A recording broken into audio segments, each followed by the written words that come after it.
안녕하세요. 저는 평소 사연을 즐겨 듣는 30대 여자입니다. 제 이야기는 다른 이야기처럼 이혼을 하게 된 이야기는 아니고요.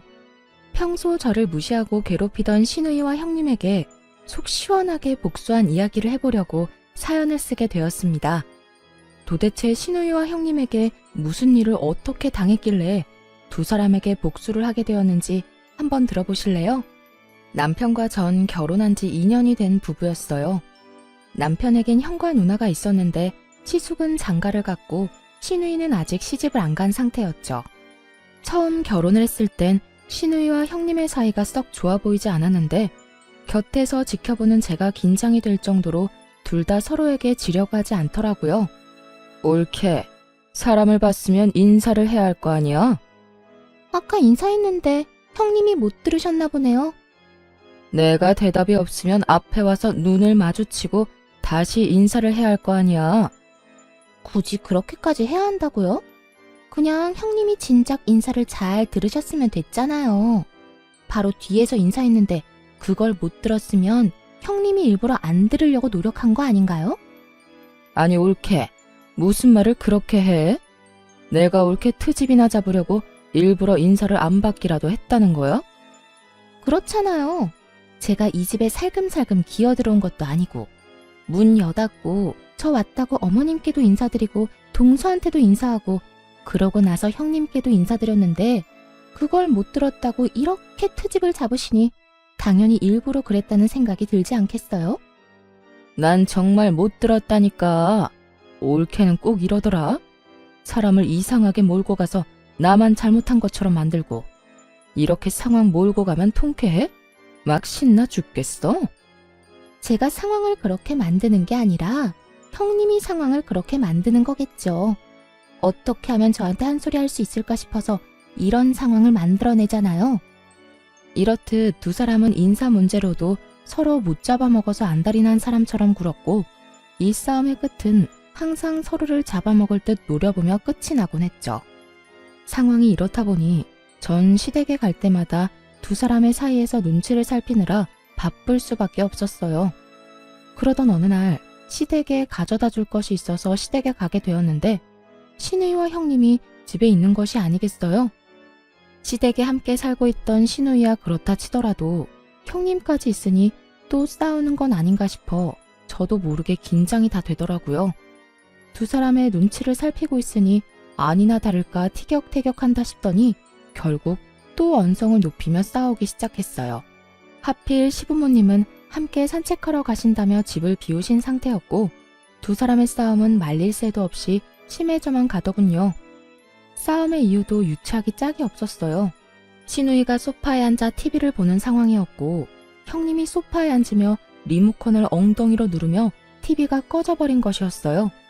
그것을 시작으로 불이 붙은 싸움은 걷잡을 수도 없이 커져버렸던 것이었죠. 옳게. 지금 뭐 하는 짓이야? 나 TV 보고 있는 거 안 보여? 이게 무슨 경우 없는 짓이야? 형님, 제가 일부러 그런 것도 아니고 앉으려다가 실수로 눌린 걸 어떻게 해요? 실수긴 하지만 어찌 되었든 죄송하네요. 그게 죄송하다는 사람의 태도야? 말투, 표정, 어느 것 하나 죄송하다는 사람의 태도가 아니잖아. 사실 제가 잘못한 것도 없잖아요. 일부러 그런 것도 아니고. 정말 실수로 그렇게 된 건데 무릎이라도 꿇고 빌어야 하는 거예요? 그걸 바라는 거예요? 그런 뜻이 아니잖아. 아무리 실수라고 한들 옳게가 한 행동 때문에 내가 피해를 봤으면 적어도 진심 어린 사과 한마디 정도는 해야 하는 거 아니야? 무슨 거지 적선하듯 죄송하네요. 내가 무슨 거지야? 그딴 식으로 사과를 던져주게? 아, 진짜. 형님, 또 시작이에요? 또 저한테 트집 잡고 뭐라고 하는 거. 정말 궁금해서 물어보는 건데 저한테 도대체 왜 이렇게까지 하세요? 왜 저만 보면 못 잡아먹어서 안달이냐고요? 내가 진짜 기가 막혀서? 내가 또 언제 옳게를 못 잡아먹어서 안달이었다고 이러는 거야? 시누이는 화가 머리끝까지 난 듯 보였고 형님 역시 별반 다르지 않아 보이더군요. 이 일을 어떻게 해야 하나 눈치만 살피고 있는데 시누이가 저를 보더니 갑자기 잘잘못을 가려달라고 우겨대기 시작했어요. 작은 옳게, 옳게가 말해봐봐. 지금 이 상황 내가 과하다고 생각해? 아니지. 지금은 큰 올케가 잘못된 행동 맞잖아. 신우이는 대답을 강요하듯 물어오고 있었고 그 상황을 지켜보던 형님도 저에게 본인 편을 들어달라는 뉘앙스로 말하기 시작하더군요. 그래, 동서가 말해봐봐. 처음부터 다 지켜봤으니까 잘 알겠네. 내가 지금 TV를 일부러 껐어? 아니잖아. 나도 모르게 눌려서 꺼진 거 다 봤잖아. 다 실수인데 내가 고개 숙여 사과까지 해야 한다고 생각해? 그리고 형님이 매번 나한테 온갖 트집 잡아서 시비 거는 거 동서도 다 봤잖아. 뭐라고 말 좀 해봐. 양쪽에선 서로 본인의 편을 들어달라 난리였고 전 이러지도 저러지도 못하고 우물쭈물 눈치만 살피고 있었어요. 여기에서 입을 잘못 열었다간 앞으로가 상상 그 이상으로 피곤해질 거란 걸 누구보다 더 잘 알고 있기 때문이었죠. 그렇게 두 사람의 닥달에도 아무 말도 못하고 있는 사이 타이밍 좋게 시부모님이 시댁으로 돌아오셨고 전 재빠르게 시댁을 빠져나올 수 있었어요. 그렇게 큰 고비를 넘겼다 싶었는데 그게 아니더라고요. 그런 일이 있고 난 후 어찌된 일인지 시간이 지나면 지날수록 두 사람의 사이가 돈독해져만 가더라고요. 두 사람의 사이가 좋아지는 건 문제가 될 일이 전혀 아니었지만 두 사람의 사이가 좋아지며 저를 노골적으로 따돌리며 괴롭히는 것이 문제가 되었어요. 딱히 저는 잘못한 것도 없는 것 같은데 온갖 시댁 일을 저에게만 시키기 일쑤였죠. 그날도 마찬가지였어요. 특별한 날도 아닌데 신우이가 급하다며 온 연락에 불이 나게 시댁으로 가게 되었고 시댁에 들어서니 시부모님들은 없고 신우이와 형님이 하하호호 이야기를 나누고 있더라고요. 그렇게 이야기를 나누던 두 사람은 집으로 들어서는 저를 보더니 아주 당연하다는 듯 산처럼 쌓여있는 설거지를 하라고 하더군요. 동서 왔어? 잘 왔다. 일단 주방에 가서 설거지 좀 할래? 오늘 형님이랑 이것저것 해먹었더니 설거지가 산처럼 쌓였네. 보다시피 형님하고 나하고 오늘 네일을 새로 받아서 말이야. 부탁 좀 할게. 그래 옳게. 우리 오늘 내일 한다고 큰돈 썼단 말이야. 손톱 위에 올리기도 많이 올려서 괜히 설거지하다가 기껏 올린 액세서리 다 떨어질 수도 있어서 그래. 그러니까 옳게가 수고 좀 해. 알겠지? 장단이 잘 맞는 두 사람은 손을 들어 보이며 저에게 설거지를 하라고 하더군요. 전 너무 어이가 없어 그런 두 사람을 보며 이렇게 말했어요. 지금 저한테 설거지나 하라고 급하게 오라고 한 거였어요? 두 사람이 내일 한 건 알겠는데 왜 제가 이 설거지를 해야 해요? 여긴 제 집도 아니고 저것도 제가 먹고 치운 접시도 아닌데요. 전 어느 정도 화가 올라온 상태였고 그랬기에 제 말투도 곱게 나가진 않았죠. 하지만 두 사람은 제가 기분이 나쁘든 말든 상관도 없다는 듯 코웃음을 치며 더욱 가관인 말을 뱉어내기 시작하더군요. 옳게. 일도 안 하고 집에서 놀기만 하면 살만 찐다. 그렇게 되면 내 동생이 옳게를 지금처럼 사랑해 주겠어? 이게 다 옳게 생각해서 하라는 거야. 운동도 되고 얼마나 좋아? 그래, 동서. 내가 아버님, 어머님 오시면 동서가 와서 설거지 다 해줬다고 꼭 말할게. 그러면 점수도 딸 수 있잖아. 여러모로 다 동서한테 좋은 일인데 왜 그렇게 화를 내고 그래? 그리고 보다시피 우리가 네일을 받아서 하고 싶어도 못하는 상황이라니까. 기가 막히고 코가 막히는 노릇이었죠. 저만 집에서 노는 것이 아니라 형님도 결혼을 하며 집에서 놀고 있었고 신우이 역시 얼마 전 회사를 때려치우고 시댁에 얹혀 살며 놀고 있으면서 저에게 저딴 말이나 하고 있으니 그저 열불이 나는 상황이었죠. 보란듯이 반짝이는 손가락을 흔들어대는 두 사람을 보며 면전에다 침이라도 한껏 뱉어주고 싶은 심정이었어요. 누군 네일을 안 해본 것도 아니고 붙인 것이 많아 신경이 쓰이면 고무장갑을 끼면 되는 일 아닌가요? 더는 참고 인내하며 사이좋게 지낼 마음이 사라져버렸고 그대로 주방에서 고무장갑을 가지고 와 두 사람에게 한 짝씩 나누어주며 이렇게 말했습니다. 그렇게 네일한 게 신경 쓰이면 이 고무장갑 한 짝씩 끼고 사이좋게 하세요. 그러면 다 해결되지 않겠어요? 뭐야? 옳게. 지금 손윗사람한테 이게 뭐 하는 짓이야? 우리가 엄연히 동서보다 집안 서열이 높은데 우리가 하라고 하면 해야 할 것 아니야? 두 형님들 잘 들으세요. 아무리 손아랫 사람이라도 이런 식으로 부려먹는 경우는 없어요. 저는요, 이딴 일은 할 생각 없으니까 알아서 하고 다음부턴 이런 일로 사람 오라가라 하지도 마세요. 전 노발대발하는 두 사람을 뒤로 한 채 집으로 와버렸고 이 일이 시발점이 되어 두 사람은 저를 더 악랄하게 괴롭히기 시작하더군요. 한 번은 이런 일도 있었어요. 당시 전 자전거를 타고 다녔는데 시댁에 끌고 갔던 제 자전거 바퀴에 신우이와 형님이 구멍을 내다 들키는 일도 있었어요. 그걸 발견한 저는 남편을 불러다 모든 사실을 말하며 화를 냈고 남편은 그 자리에서 신우이와 형님께 화를 내는 일도 있었죠. 누나, 이게 다 무슨 짓이야? 이게 얼마나 위험한 짓인 줄 몰라서 그래? 형수님도 그래요. 이게 다 무슨 짓이에요? 요즘 초등학생도 이렇게는 안 해요. 이러다 사고라도 나면 어쩌려고 이런 거예요? 서방님, 아니에요. 저희는 아무 짓도 안 했다고요. 그저 바퀴에 바람이 빠진 것 같길래 그냥 살펴보던 중이었다고요. 그래, 우리 억울해. 우리가 미쳤다고 그런 짓을 하겠어? 큰올케 말대로 우린 그저 바퀴에 바람이 빠진 것 같아서 살펴보고 있었던 것뿐이라고. 두 사람은 제가 봤는데도 불구하고 절대 아니라며 발뺌하기 바빴고 제가 본 것을 증명할 일이 없었기에 남편은 다시 이런 짓을 한다면 가만두지 않겠다며 확실하게 못 받고 이 일을 넘겨버렸죠. 진짜 이번엔 그냥 넘어가는데 다시 한번 이러면 나 가만히 안 있어. 누나고 형수님이고 가만두지 않을 거라고.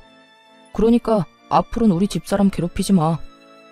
저 역시 화는 났지만 그 짧은 순간에 송곳은 어디로 치워버렸는지 보이지도 않아 그냥 넘기게 되었습니다. 그 뒤로도 두 사람은 저를 못 잡아먹어서 안달이었고 여러 일들이 일어나는 가운데 그 두 사람이 결정적으로 가까워진 이유를 알게 되었어요. 그 이유는 앞전에 두 사람이 심하게 싸운 날 제가 누구의 편도 들지 않고 그 자리를 빠져나간 것을 얄밉게 생각한 형님이 노처녀 신우이에게 남자를 소개시켜주며 신우이와 가까워졌던 것이었어요. 그렇게 가까워진 두 사람은 제 욕을 하며 사이가 더욱 돈독해진 것이었죠. 거기에다 신우이에게 형님 친정 부모님의 회사에 낙하산으로 취직 자리까지 알아봐준다고 하는 바람에 신우이는 그저 형님 바라기가 되었던 상황이 돼버린 것이었어요. 당시 저희 부모님도 사업을 하고 있었던 터라 가만히 있던 저와 더 비교가 돼버리며 그 괴롭힘은 정말 더욱 치사해지더군요. 그러던 어느 날 신우이가 결국 형님의 친정 회사에 입사를 하게 되었다는 소식과 함께 형님 역시 그 회사에 일을 하게 되었다는 소식을 듣게 되었어요. 그 후 두 사람은 돈 버는 유세를 다른 사람도 아닌 저에게 부리기 시작하더군요. 올케는 나이도 젊은데 언제까지 집에서 쉴 거야? 올케도 친정에 부탁 좀 해서 일이라도 해. 올케 친정 회사는 정은이네처럼 크게 운영하는 건 아닌가 봐. 정은이네 회사는 직원이 20명 가까이 되는 것 같던데. 에이, 형님. 저희 아빠 회사도 큰 편 아니에요. 직원 수도 많지도 않고요. 그저 회사가 튼튼해서 망할 리 없다는 게 장점이죠. 자고 일어나면 줄줄이 망하는 요즘 같은 때 그 정도면 대단한 거지. 그렇지 않아, 올케? 아, 네? 네, 그렇네요. 20명이면 대단한 거죠. 두 분 다 일하시느라 피곤하시겠어요. 이런 일은 처음이라 좀 힘들긴 한데 정은이가 워낙 날 편하게 해줘. 아, 올케는 모르겠구나. 정은이가 우리 부서 팀장으로 들어왔거든. 그 덕에 나는 편하게 회사 생활하지. 아, 정은아, 그러지 말고 네 손아래 동서도 일자리 좀 알아봐줘. 회사에 청소할 사람은 안 필요해? 신우이의 말을 듣고 있는데 정말 치가 다 떨리더라고요. 청소부라는 일을 무시하는 것이 아니라 신우이가 말하는 투가 딱 저를 한껏 무시하는 것이 느껴져 정말 참을 수가 없었어요. 그리고 시시덕거리며 말하던 신우이에게 형님의 대답은 더욱더 가관이었죠. 딱히 필요 없긴 한데 동서가 워낙 청소를 잘하니까 없는 자리라도 만들어 볼까 봐요. 저런 인재가 또 없을 텐데 제가 힘 좀 써서 입사시켜야 하지 않을까요? 역시 우리 큰 올케는 능력도 좋은데 마음도 넓다니까. 작은 올케는 큰 올케 때문에 아무 능력도 없는데 취업까지 하게 생겼네. 고맙게 여겨. 아무리 가족이라도 막 취업시켜주고 이런 거 힘든 거 알지? 이렇게 두 사람은 저를 대놓고 비웃으며 비아냥거리고 있었고 전 머리끝까지 화가 치솟아오르며 결심하게 되었어요. 그 잘난 부모 능력으로 두 사람을 좀 눌러주기로 말이죠. 제가 웬만하면 돈, 부모 재력으로 남을 깔보거나 그런 걸로 남을 누르는 짓은 하고 싶지 않았는데 두 사람 하는 꼴을 보니 도무지 안 될 것 같아 큰 결심을 하게 된 것이었죠. 며칠 뒤 전 형님의 회사로 향했습니다. 제가 회사에 나타나니 형님과 신우이가 저를 보며 또 비아냥거리기 시작하더군요. 동서? 여기까지 웬일이야?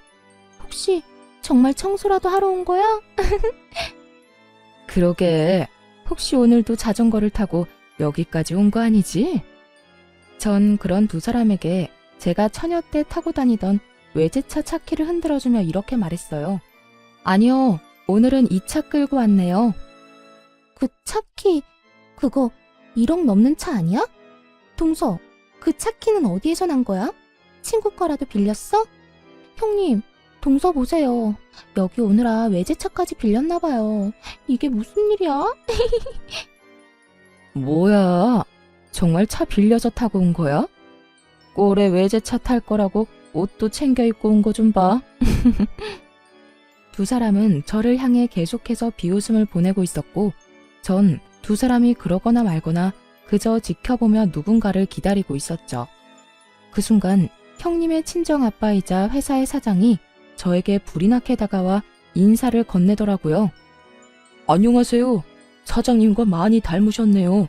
한눈에 알아봤어요. 네, 안녕하세요, 사장님. 급하게 잡은 약속인데 이렇게 시간 내주셔서 감사합니다. 감사는 무슨, 저희가 더 감사하죠. 이렇게 기회를 주신다는데. 이렇듯 정답게 인사를 나누는 와중에 신우와 형님은 이게 무슨 일인가 싶어 눈을 동그랗게 뜨고 저를 바라보더라고요. 평소 저를 그렇게나 무시했는데 회사 사장님과 이렇게 대화를 나누니 적잖게 놀란 눈치였죠. 전 그런 두 사람에게 모든 사실을 알려주기로 했어요. 아, 내가 말 안 했어요? 이번에 회사에 큰 계약할 수도 있다고 했던 회사가 저희 아빠 회사예요. 아빠가 여러 회사 고민하시다가 여기가 형님 친정 회사라고 덜컥 거래하시겠다고 하시길래 제가 그건 아니라고 이런 큰일일수록 확실하게 알아봐야 한다고 했더니 글쎄 저보고 한번 다녀오라고 하더라고요. 그게 정말이야? 동서 이때껏 아무 말도 안 했었잖아. 작은 회사라고 했었잖아. 그러게. 옳게. 왜 진작 말 안 했어?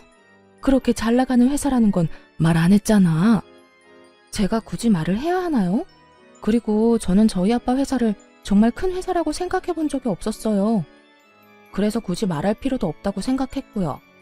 이제 아시겠죠?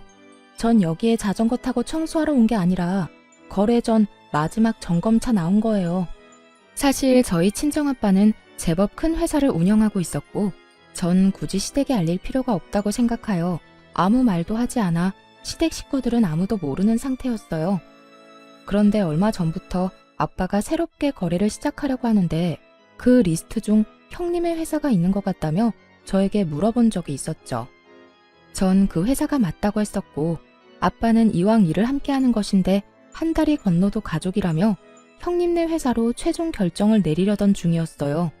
그러는 와중 형님과 신우이가 저에게 청소부나 하라는 말을 해버렸고 그 무시 가득한 발언에 인내심이 바닥이 난 저는 아빠의 힘을 빌려 두 사람이 좋아하는 갑질을 제대로 보여주러 온 것이었죠. 모든 것을 다 알게 된 신우이와 형님은 제 말에 그야말로 얼어붙어 꼼짝도 하지 못하고 있었고 사장님은 미간을 찌푸리며 형님에게 호통을 치기 시작하더군요. 너 이게 다 무슨 소리야? 자전거를 타고 청소하러 와? 네가 정말 이분께 그딴 말을 했단 말이야? 사람을 무시하는 것도 정도가 있지. 이분 네 동서라고 하지 않았어? 그런데 그딴 말을 했단 말이야? 너 도대체 네 시댁에서 어떤 식으로 행동하고 다니는 게야? 사장님의 호통에 형님뿐만 아니라 신우이까지 꿀먹은 벙어리라도 된 듯 아무 말도 하지 못하고 있더라고요. 전 그런 두 사람을 대신해 사장님께 이렇게 말해주었습니다. 아까는 저한테 자전거 타고 청소하러 왔냐면서 하셨잖아요. 저는 점검차 나온 거긴 하지만 형님들이 청소하라고 하니 청소라도 할까 봐요. 저보고 청소 잘한다고 청소부 자리라도 내준다고 하셨거든요. 사장님 따님이자 제 형님이 말이에요. 어떻게 할까요? 저 지금 청소라도 하면 될까요, 사장님? 제 말에 형님의 아빠는 목부터 얼굴까지 빨갛게 달아오른 모습으로 고함을 지르며 저에게 사과를 하라고 했고, 형님은 악다구니를 쓰며 싫다고 하더군요. 너 당장 사과드리지 못해? 이게 무슨 망신이야? 아무리 생각이 없다고 해도 사람을 그렇게 무시하는 게 어딨어? 그것도 이렇게 중요한 분을. 뭐? 사과? 내가 왜요? 내가 뭘 잘못했다고 사과까지 해요? 청소부 이야기는 그저 농담이었다고요. 우리끼리 가볍게 주고받은 농담 말이에요. 그리고 내가 손윗 사람인데 어떻게 손아랫 사람한테 사과해요? 전 절대 싫어요. 윗사람이면 윗사람답게 굴었어야지. 하는 행실은 어린애보다 못한 짓거리를 해놓고 윗사람 대접은 받고 싶은 게야? 너 진짜 당장 사과 못해? 너 때문에 회사 문 닫는 꼴을 기어코 봐야 사과를 할 테야. 형님은 회사 문을 닫는다는 말을 듣고서야 저에게 우물쭈물 안 한 것만도 못한 사과를 뱉어내더군요. 미안해. 이걸 사과라고 하는 것인지 그저 웃음만 나더라고요. 전 형님의 사과 앞에 비웃음을 날려주며 말했어요. 아니요, 됐어요. 전 그딴 진심이라고는 없는 사과 받고 싶진 않네요. 그것도 사과라고 하는 건지 도대체 알 수가 없네요. 이번엔 형님의 얼굴이 빨갛게 달아오르고 있었고, 형님의 아빠인 사장님은 제 눈치를 살핀다 싶더니 형님에게 이렇게 말하더군요. 네 입으로 지은 죄 네 몸으로 갚아. 앞으로 한 달 동안 우리 회사 말고 저쪽 회사로 가서 계단 청소라도 해서 용서를 구해. 뭐라고요? 나한테 지금 청소를 하라고 한 거예요? 그것도 동선의 회사 계단 청소를요? 그래, 여기 너 말고 잘못한 사람이 또 있어? 왜 저한테만 그러세요? 청소 이야기는 형님도 같이 했다고요. 자전거 타고 왔냐고 비아냥거린 것도 마찬가지고요. 옳게. 굳이 나까지 끌고 가야겠어? 혼자서 다녀와도 되잖아. 억울해서 그러죠. 하기는 같이 했는데 왜 저만 이 꼴을 당해야 하냐고요. 형님도 같이 가서 같이 계단 청소해요. 옳게. 정말 이럴 거야? 왜요? 내가 틀린 말 했어요? 입으로 같이 지은 죄 같이 갚아야 할 것 아니에요. 형님의 물귀신 작전 때문에 신우이까지 꼼짝없이 저희 회사로 출퇴근하며 계단 청소를 하게 되었고, 한 달 동안 두 사람은 저희 회사 곳곳을 다니며 청소를 해주었어요. 그렇게 마지막 날이 되었고, 두 사람은 일이 끝나자마자 저희 집으로 득달같이 찾아왔더군요. 두 사람은 오는 길에 싸우기라도 한 듯 사이가 좋지 않아 보였는데 저희 집에 들어오면서도 싸우고 있더라고요. 옳게. 진짜 너무하는 거 알아? 어차피 피할 수 없는 청소 혼자 했으면 됐지. 꼭 거기에서 나까지 끌어들여야 했어. 이게 뭐야? 온몸에 땀 냄새에 손에 주부습진 오기 직전이라고. 내가 뭐 틀린 말 했어요? 형님도 동서 괴롭힌 거 맞잖아요. 난 그저 동서가 얄밉다고 한 것뿐인데 신나서 동서 괴롭히기 시작한 건 형님이잖아요.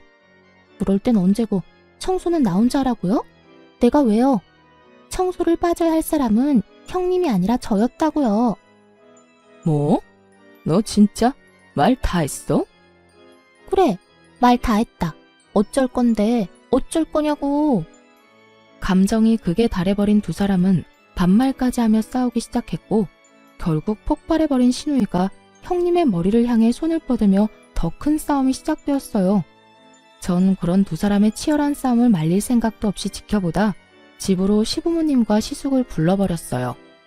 얼마 지나지 않아 화가 머리끝까지 난 시부모님이 집으로 들어왔고, 한바탕 소란을 일으키고 있는 두 사람을 본 시부가 호통을 치기 시작했어요. 이게 다 무슨 일이야? 둘 다 그만두지 못해? 시부의 호통에 두 사람은 싸움을 멈추는가 싶더니 반성은커녕 서로 잘못한 것에 대해 이르기 바쁘더군요. 아빠, 올케 좀 혼내줘요. 올케가 먼저 작은 올케 얄밉다면서 괴롭히자고 했다고요. 난 그저 올케가 시키는 대로 한 것뿐이야. 나한테 일자리도 소개시켜주고 남자도 소개해주면서 시키는데 내가 어쩌겠어? 시키는 대로 하는 수밖에. 아니에요, 아버님. 형님이 먼저 저희가 싸우는데 동서가 아무런 행동도 하지 않고 자리 피해버린 게 괘씸하다고 괴롭히자고 했다고요. 그리고 남자 소개해준 건 형님이 계속 외롭다고 해서 해준 거고, 일자리도 형님이 계속 마땅한 일자리가 없다고 해서 저희 아빠 회사에 취업시켜준 거라고요. 내가 언제 그랬어? 올케가 먼저 일자리하고 남자 이야기 꺼내면서 내 기분 맞춰주면서 작은 올케 너무 얄밉지 않냐고 말 꺼냈잖아. 난 거기에 장단 맞춰준 것뿐이고. 장단만 맞춘 사람이 송곳까지 챙겨서 동서 자전거 바퀴에 구멍을 뚫어요? 그 장단 2번 맞췄다간 아주 큰일 나겠어요. 뭐야? 그건 올케가 자전거 타고 다니는 꼴도 얄밉다면서 자전거를 확 버려버리면 어떻겠냐고 하니까 그랬던 거지. 그리고 작은 올케한테 구멍 뚫다가 들키니까 송곳 버린 사람이 누군데? 내 손에서 재빠르게 송곳 뺏어서 차 밑으로 던진 사람은 올케였잖아. 그게 다 형님이 동서는 가진 것도 없으면서 잘난 척한다고 얄밉다고 해서 시작된 일이잖아요. 올케야말로 쥐뿔도 없는 작은 올케 괴롭혀주고 싶다고 했잖아. 못 사는 집에서 자란 주제에 콧대만 높다고 해놓고. 두 사람은 서로의 잘못을 이르는 것에 정신이 팔려 자신들이 한 짓을 스스로 고하고 있었고, 때마침 도착한 시숙이 심각한 얼굴로 이 모든 것을 듣고 있었죠. 시숙과 시부모님의 낯빛은 실시간으로 어두워지고 있었고, 이러한 사실을 전혀 알지 못하는 두 사람은 마주보고 서로 얼굴에 침 뱉기를 이어가고 있더군요. 차마 눈뜨고는 보기 힘들 광경에 시부는 다시 호통을 치기 시작했어요. 그만하지 못해? 얼마나 더 못난 꼴을 보일 작정이야? 너희 잘못은 너희가 다 말해서 잘 알겠고, 말하는 꼴을 보니 스스로도 잘 알고 있는 것 같구나.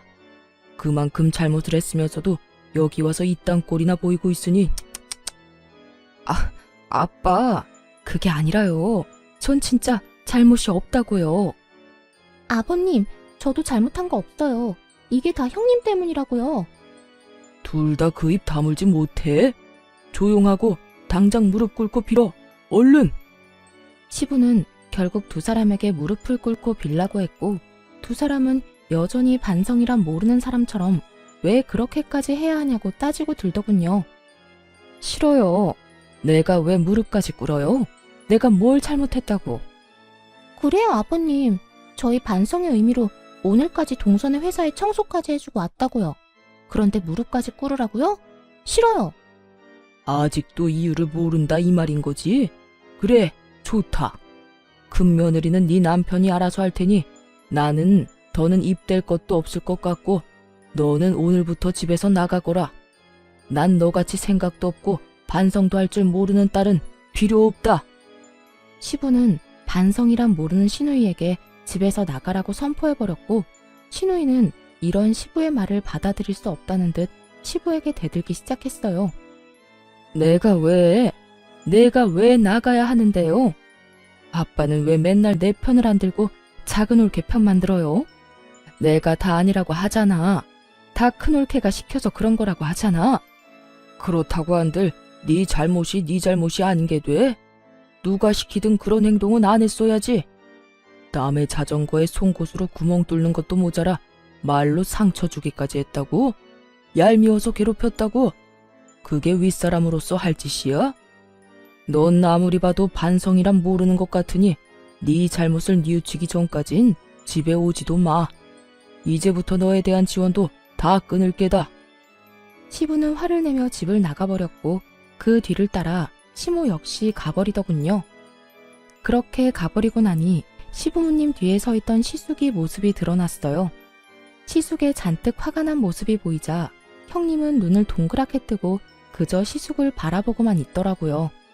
그런 형님의 모습에 치가 떨린다는 듯 시숙은 한숨을 크게 내쉬더니 이렇게 말했어요. 잘못한 것이 없어? 누나가 더 잘못했다고? 내가 듣기엔 두 사람 다 도토리 키지게 하는 것 같은데.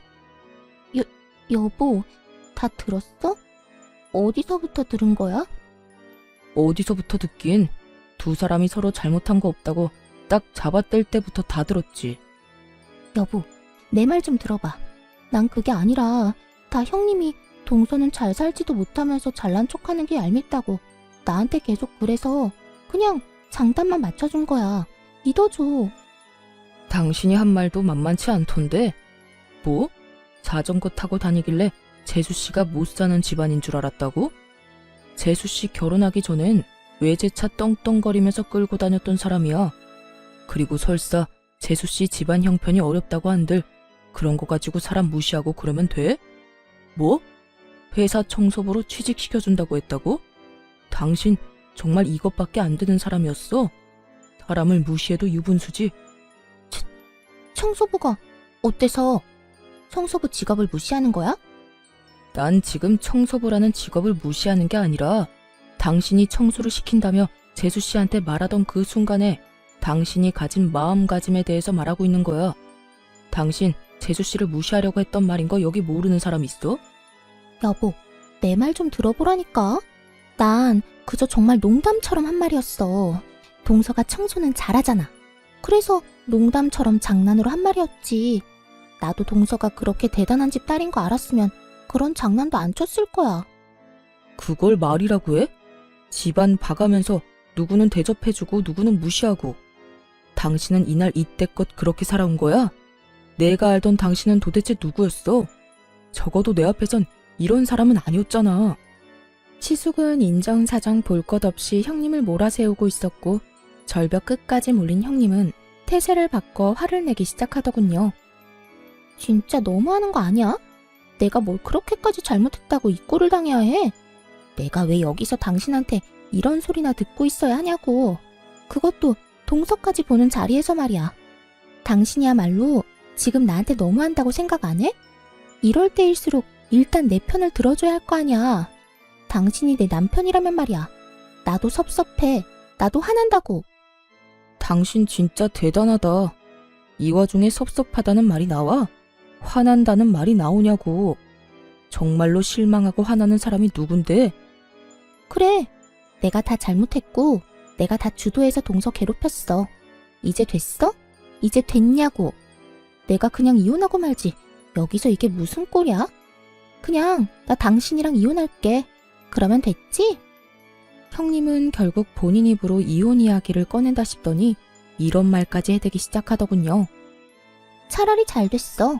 생각보다 아빠 회사 일이 적성에도 맞던데 이혼하고 일만 하면서 살지 뭐. 아빠가 월급도 넉넉하게 줄 거니까 깨끗하게 이혼하고 그 돈이나 펑펑 쓰면서 살면 되겠네. 그래, 차라리 잘 됐다. 너 따위가 내 아이의 엄마가 될 수도 있다고 상상하니 끔찍할 지경이니까 임신이라도 되기 전에 얼른 깔끔하게 이혼하자. 그래, 나도 바라던 바야. 그러면 협의 이혼하는 걸로 알고 가볼게. 더는 이딴 곳에 있고 싶지도 않으니까. 그렇게 형님의 이혼을 확정하며 나가려는 순간 전 형님의 뒤통수에 대고 이렇게 말해주었습니다. 아, 형님, 그러면 이제 가족도 뭣도 아닌데 계약은 없던 일로 할게요. 애초에 형님 회사랑 계약하려고 했던 가장 큰 이유가 가족이기 때문이었거든요. 그런데 이제 이혼한다고 스스로 말했으니 계약 진행할 필요가 없어졌잖아요. 그 순간 형님은 움찔하는가 싶더니 저를 보며 이렇게 말하더라고요. 마음대로 해봐 어디. 동선에 도움 없어도 우리 회사 잘 먹고 잘 살 수 있거든? 누구네 회사 손해가 더 큰지 어디 한번 지켜보자고. 형님은 끝까지 큰 소리를 떵떵 치며 자리를 떠나버렸고 그제야 상황의 심각성을 깨달은 신우이가 제 앞에 무릎을 꿇고 앉아 빌기 시작하더군요. 그런데 손이 발이 되게 빌면서도 뻔뻔함은 절대 잃지 못하는 신우였어요. 올케, 큰 올케도 저렇게 이혼해버리면 나 또 백수돼. 그러면 난 언제 돈 모아서 언제 시집가? 그러니까 이왕 이렇게 된 김에 나 올케네 회사에 취업 좀 시켜줘. 뭐라고요? 지금 저한테 취업을 시켜달라고 했어요? 여기 나 취업시켜줄 수 있는 사람이 올케 말고 또 있어?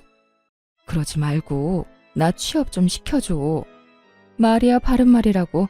올케가 나랑 큰 올케한테 갑질하는 바람에 오늘 이런 일이 다 일어난 거 아니야.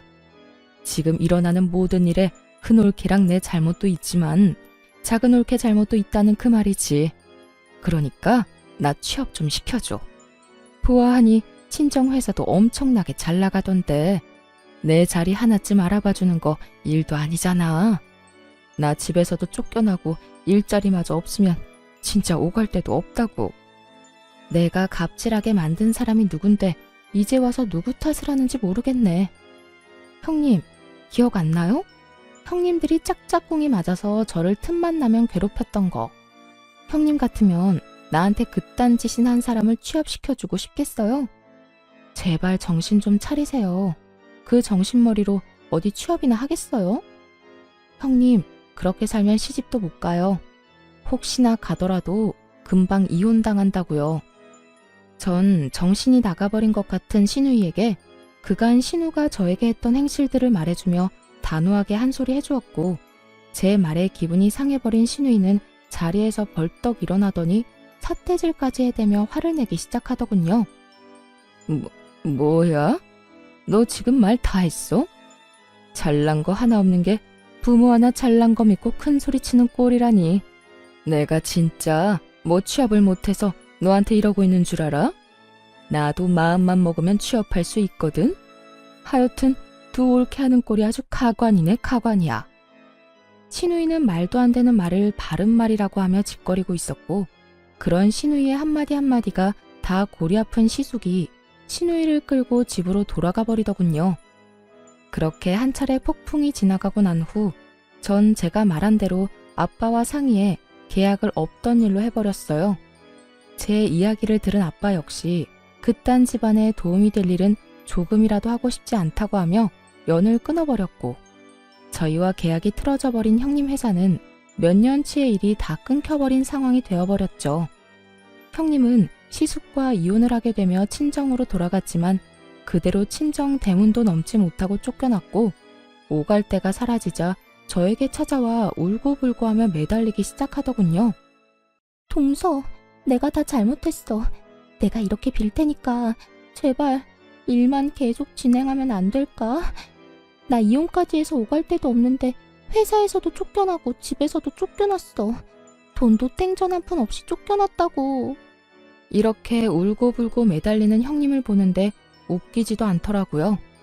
저에게 사과 한마디가 하기 싫어 이혼까지 할 때는 언제고, 이제 와서 이렇게 눈물까지 보이며 용서를 구하니 진심처럼 느껴지지도 않았고요. 이제 와서 이런다고 한들 제 마음이 돌아설 것 같아요. 방금 말한 대로 이제 나랑 가족도 뭐도 아닌데 더욱 거래를 이어나갈 필요가 없죠. 그러니까 여기서 이러지 말고 당장 나가주세요. 동서, 그렇게 딱 잘라 말하지 말고 우리가 그래도 한때는 가족이었잖아. 그 정을 생각해서라도 제발.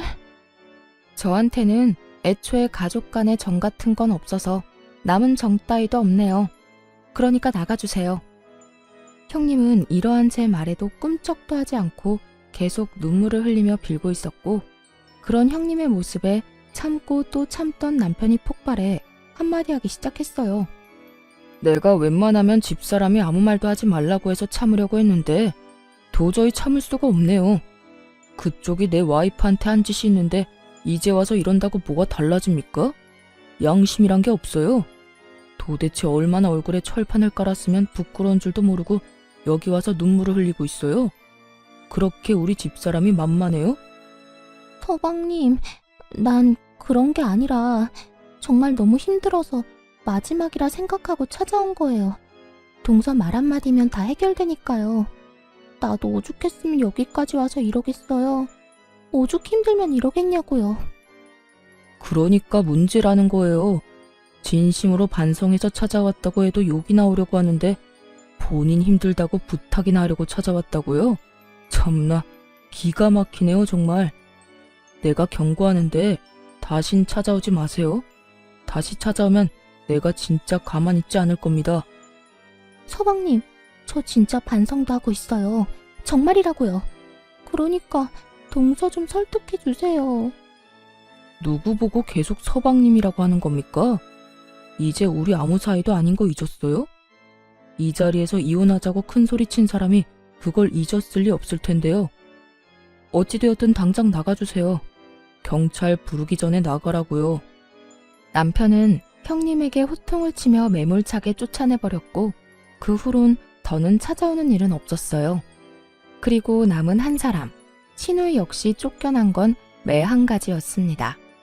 그간 시부모님이 없는 동안 저에게 어떻게 했는지부터 자전거 사건까지 다 알아버린 시부모님은 그날 바로 너 같은 자식은 필요 없다며 쫓아내버렸다고 하더군요. 그나마 있던 돈을 포함해 카드까지 왕창 긁어왔던 신우이는 집 얻을 돈도 없어 그 나이에 고시원이나 전전하며 급히 일자리를 찾고 있다고 하더군요. 일이 마무리되고 난 후 남편은 진심으로 저에게 사과를 해왔고 저는 남편이 잘못한 일이 아니라며 미안해하는 남편을 달래주었어요. 여보, 정말 미안해. 당신이 나서지 말라고 해도 내가 나서서 이런 일까지 겪게 만들지 않았어야 했는데 내가 너무 안일했던 것 같아. 아니야. 당신 잘못한 거 하나도 없다니까. 내가 참을만 하니까 참았던 거고 더는 참지 못한 상황이라 내가 직접 해결한 거야. 당신은 충분히 당신 역할 해줬고 난 그걸로 만족하고 충분히 고마워하고 있어. 앞으로는 내가 더 잘할게. 이번에 당신 상처받은 거 내가 살면서 기억도 나지 않을 만큼 행복하게 해줄 거야. 이렇듯 부부관계엔 전혀 문제없이 일을 잘 마무리하게 되었고 전 여전히 남편과 함께 잘 지내고 있습니다. 그 일이 있고 난 후 전 본격적으로 아빠 회사로 출퇴근하며 일을 배우고 있어요. 사원으로 시작해 차근차근 올라가고 싶다는 제 의견에 아빠는 흔쾌히 자리를 내주셨고 차근차근 잘 배워 천천히 한 계단씩 올라갈 예정이에요. 처음 시숙이 이혼까지 하고 신우이까지 집에서 내쫓겼을 때만 해도 저 하나 때문에 시댁이 풍비박산이 난 것 같아 신경이 쓰였던 적도 있었어요. 알게 모르게 눈치를 살피던 저에게 시부와 시숙이 이렇게 말씀해 주시더라고요. 아가야, 네가 뭘 잘못했다고 그렇게까지 눈치를 봐? 이 녀석이 이혼한 거야. 자기 마누라가 잘못해서 이혼한 거고 내가 내 딸 내쫓은 거야. 내 딸이 잘못해서 내쫓은 건데 그런 거 가지고 계속 네가 눈치 보면 우리가 더 미안해진단다. 그래요, 재수씨. 요즘 만날 때마다 재수씨가 괜히 우리 눈치 살피면서 말도 잘 안 하고 해서 우리가 더 미안해지려고 해요. 재수씨, 내가 이혼한 거나 누나가 쫓겨난 거는 다 두 사람이 잘못해서 일어난 일이지 재수씨의 잘못은 하나도 없다고요. 그저 우리가 이런 일이 일어나기 전에 신경 쓰지 못한 게 미안할 따름이에요. 그래, 아가. 이런 일이 일어나고 나니 우리가 너무 집안에 무심했다 싶더구나.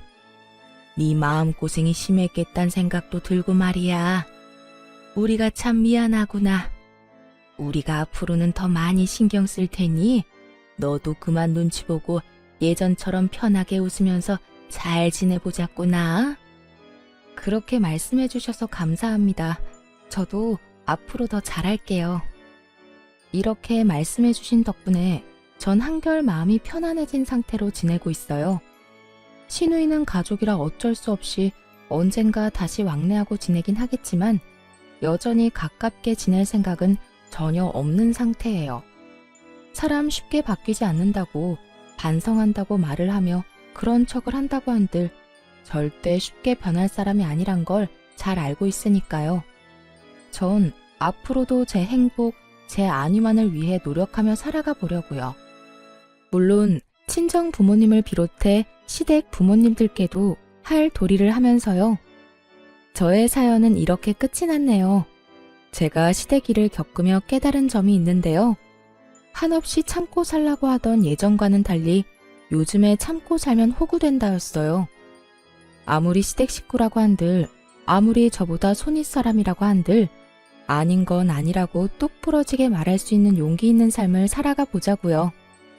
저와 비슷한 상황에 부딪힌 많은 기혼자분을 응원하며 저는 이만 물러가 볼게요.